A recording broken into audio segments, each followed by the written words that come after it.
Hi, it's Daryl again, and on this very sunny day, I'm going to tell you a little bit about my hybrid car. I'm going to sell it, I think. So anyway, I'll just tell you about it, and you can have a look at it because a lot of people have never seen this car before. It's pretty rare in New Zealand. There's only, I don't know, a dozen or maybe 20 of them. You don't see that many around. Right. So this is Honda Insight. This is Honda's first hybrid car. And it was started production I think in 1999, maybe 1998. My one's it's registered 2005, but I think it was built in 2004. So this is one of the last years that they made them. There's two versions. There's a manual and a CVT.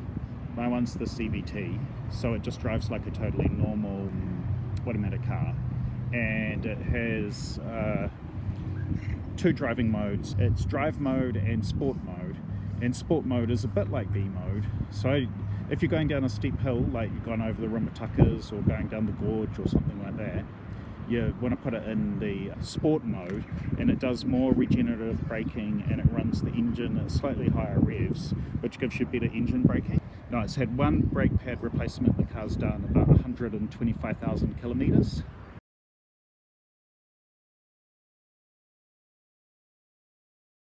So the covering on the wheel is plastic, and I can't remember the other plastic bits. But the bonnet is aluminium, so it's amazingly light.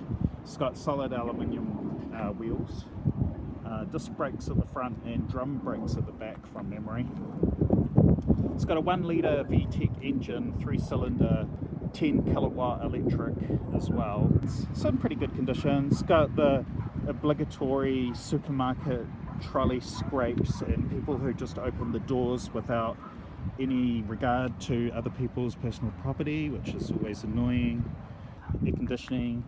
I changed the stereo for one which has nav because it came with Japanese nav, but I've got an Android car stereo in there, so it can run all Android apps. It's red like a fire engine. Here's the instrument panel, and I'll turn the key on.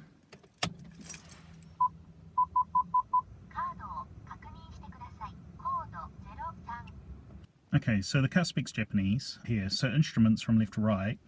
Got the revs. At the bottom of the revs, you've got the auto stop. So when the car comes to a stop sign or a red light, and you put your foot on the brake, if the engine's at normal warm temperature, the engine will stop, which is sort of to save fuel, but it just stops the engine idling when you're basically not moving. Trip A's got 21.6 kilometers per litre, so I've driven it almost 400 k's on this sort of tank.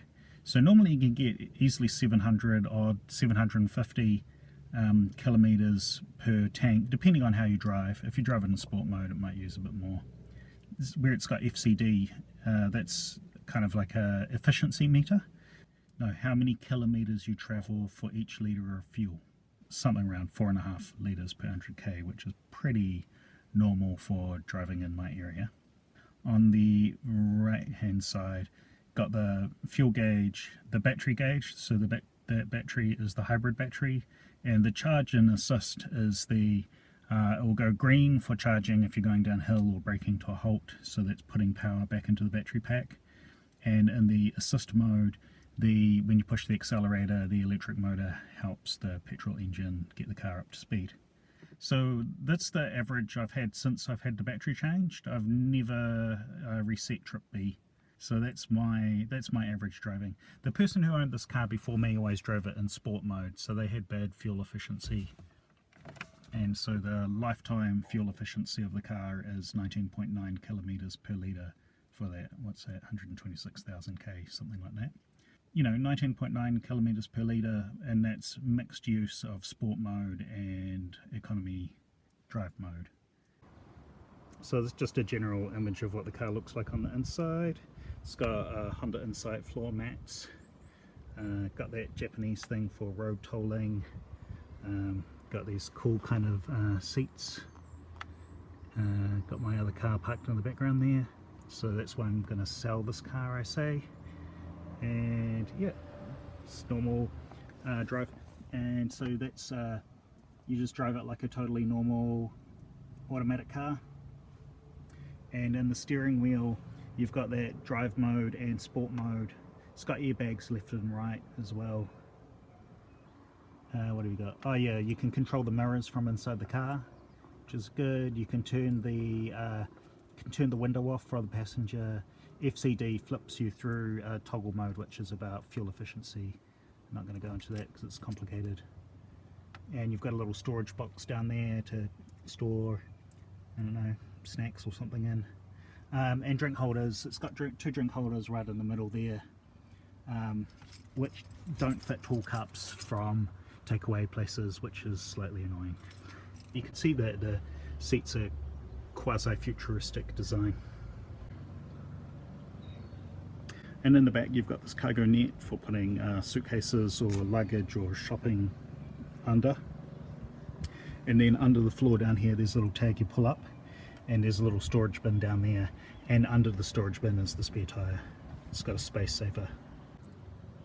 The storage bin that's underneath is about the same size as a kind of a decent sized chili bin. You can fit like 2 or 3 supermarket bags in there. Anyway, that's my car. It's totally awesome, and I might be selling it.